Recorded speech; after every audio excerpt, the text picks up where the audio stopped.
Varicose veins కి సరైన చికిత్స కోసం సంప్రదించండి ఎవిస్ హాస్పిటల్. సో ఫుడ్ ఏం తీసుకుంటారు రోజా గారు? ఫుడ్ బాగా మంచి ఇష్టంగా తింటా, కొంచెం తిన్నా ఇష్టంగా తింటా. సో ఇప్పుడు ఇప్పుడైతే కార్తీక మాసంలో ఉన్నాను, ఫుల్ వెజ్, అందుకే. ఓకే, లేకపోతే నాన్ వెజ్ లేకపోతే ముద్ద Non దిగదు. veg లేకపోతే ఇంట్లో ఎప్పుడు ఉంటుంది నాటుకోడి పులుసు, ఫిష్. Okay.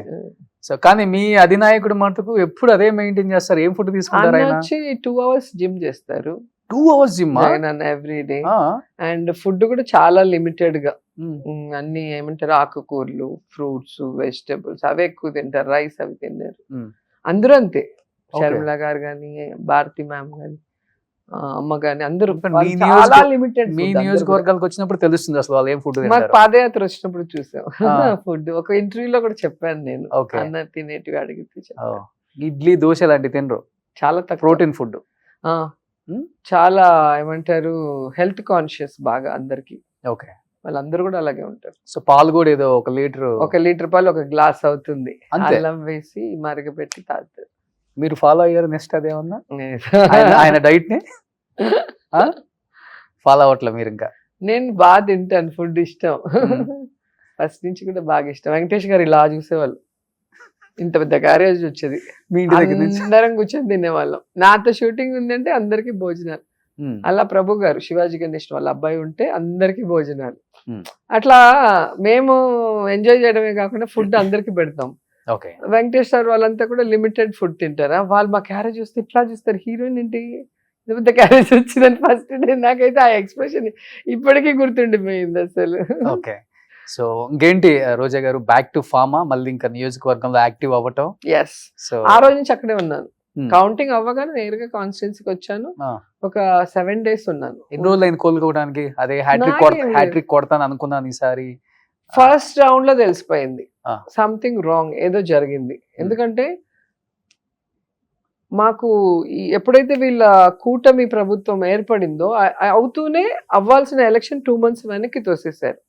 ఈ 2 months వెనక్కి వెళ్ళినప్పుడు ఓవరాల్ గవర్నమెంట్ కంట్రోల్లో వాళ్ళకి తీసుకొని, మా తిరుపతి డిస్ట్రిక్టే 3 ఎస్పీలు మారిపోయారు, 3 కలెక్టర్స్ మార్చారు. అంటే ఒకరిని వేయటము, వాళ్ళకి నచ్చినట్టు చేయకపోతే మళ్ళీ మార్చడం, అట్లా అసలు గందరగోళం అయిపోయింది ఎలక్షన్ అప్పుడే.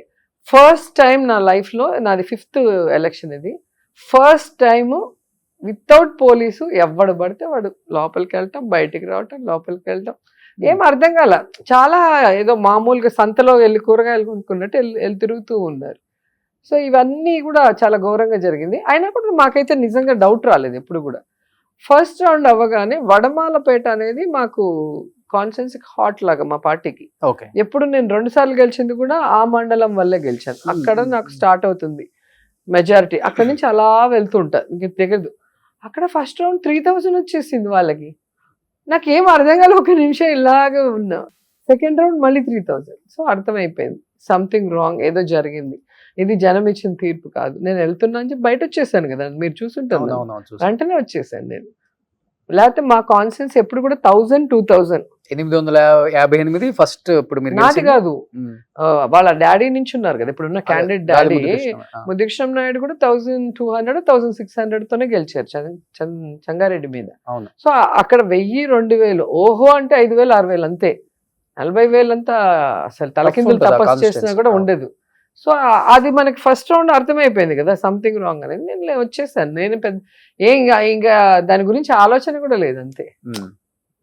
లాస్ట్ వరకు వచ్చి ఒక 1000, 2000 తోడిపోతే బాధేసి ఉండేది. ఏంట్రా ఇంత కష్టపడ్డాము, ఇంత సర్వీస్ చేసాము, ఇంత డెవలప్మెంట్ చేసాము, ఎందుకు ఓడిపోయామని ఒక బాధ ఉండేది. ఇది అర్థమవుతుంది కదా. సో అంతే, క్యాజువల్ గా బయటకు వచ్చా, నేరుగా కాన్స్టిట్యున్సీకి వచ్చా.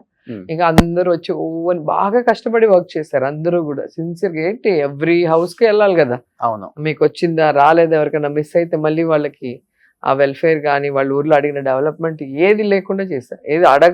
ఇది లేదు అనకుండా వాళ్ళు అడిగిన ప్రతిదీ చేసి ఇచ్చాం. సో అలాంటప్పుడు అలా అయినప్పుడు పాపం లీడర్స్ అయితే చాలా ఏడ్చారు, నాకే బాధ వేసింది. నేను అందరినీ, నన్ను ఓదార్చాల్సింది పోయి నేను అందరినీ ఓదార్చా. సో 1 week ఉండి అన్ని మండలాల్లో ఒక్కొక్కరుగా మండలం వస్తే అందరితో మాట్లాడి ధైర్యం చెప్పి అందరినీ కన్విన్స్ చేసి మళ్ళీ చెన్నైకి వెళ్ళా. ఒక 3 days ఉండి మళ్ళీ వచ్చేసాను. ఇప్పుడు మళ్ళీ స్ట్రాంగ్ అవుతుంది. నేను అక్కడే ఉన్నా, మీ టీవీలోనే చెన్నైకి వెళ్ళిపోయా, ఇల్లు అమ్మేసా, విజయవాడ అంటే నేను నగిరిలోనే ఉన్నాను. ఇంక నగిరిలో రోజు తిట్టమంటే తిడతాను నేను, మీరు వేసుకుంటానంటే. ఉన్నానని తెలియాలంటే తిడితే కానీ వేయట్లేదు, పొగిడితే ఎవరిని వేయడువే మీరు. సో మీరు అలా ఉంటేనే అందరికి తెలుస్తారు అయితే. అవును, మరి ఇష్యూ జరిగింది మొన్న, ఒక అమ్మాయిని చంపేశారు వడమలపేట. ఇంక అక్కడికి వెళ్ళి మాట్లాడటం, లేకపోతే మామూలుగా ఊరికి ఏం మాట్లాడతాం మనము.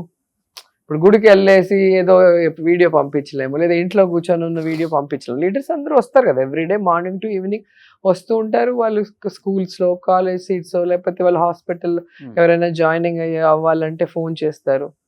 అవన్నీ మేమే కదా చూసుకోవాలి. నా ఫోన్ డైరెక్ట్ యాక్సెస్, చిన్న కార్యకర్త వరకు ఎవరైనా ఏ టైంలో నాకు ఫోన్ చేస్తే ఇమీడియట్ నేను వాళ్ళతో మాట్లాడి చేసి.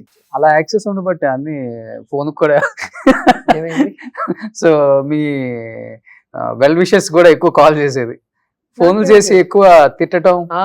ఒకప్పుడు అంత సీన్ లేదు, బిఫోర్ పాలిటిక్స్ లో అంత సీన్ ఇవ్వను. ఫోన్ చేసి మాట్లాడితే కాల్ చేతులు ఇచ్చేస్తాయి, ఏదంటే అది మాట్లాడితే. అట్లా తెలియదు, ఓకే. అంత ధైర్యం చేయరు. తమిళన్స్ ఎక్కువ హీరోయిన్ ఉన్నప్పుడు అదొక క్రేజ్ ఉంటుంది కదా, అల్లరి పిల్లలు. పాలిటిక్స్ వచ్చిన తర్వాత ఎప్పుడు లేదా ఇలాంటి చేదు అనుభవాలు? వచ్చాక నాకు ఫోన్ చేసి ఎవడు మాట్లాడాను, వాట్సాప్ లలో పంపటాలు. నేను అసలు కొత్త నెంబర్లు ఎత్తాను కదా, ఆల్మోస్ట్ అన్ని ఫీడ్ చేసి ఉంటా మా కాన్స్టిట్యున్సీలో ప్రతి ఒక్కరి నెంబర్. అందుకే ఎవరికైనా చెప్తా నేను, ఒకవేళ ఫోన్ ఎత్తలేకపోతే ఏదైనా పని మీద ఉండి మీరు మెసేజ్ పెట్టండి అంట. ఒకవేళ కొత్త నెంబర్ వస్తే నేను ఎత్తాను కదా, సో వాళ్ళు మెసేజ్ పెడతారు కదా, పలానా ఊరు పలానా వాళ్ళని మాట్లాడాలంటే వెంటనే నేనే చేస్తాను. సో ఇప్పుడు అందరికి అలవాటు చేసి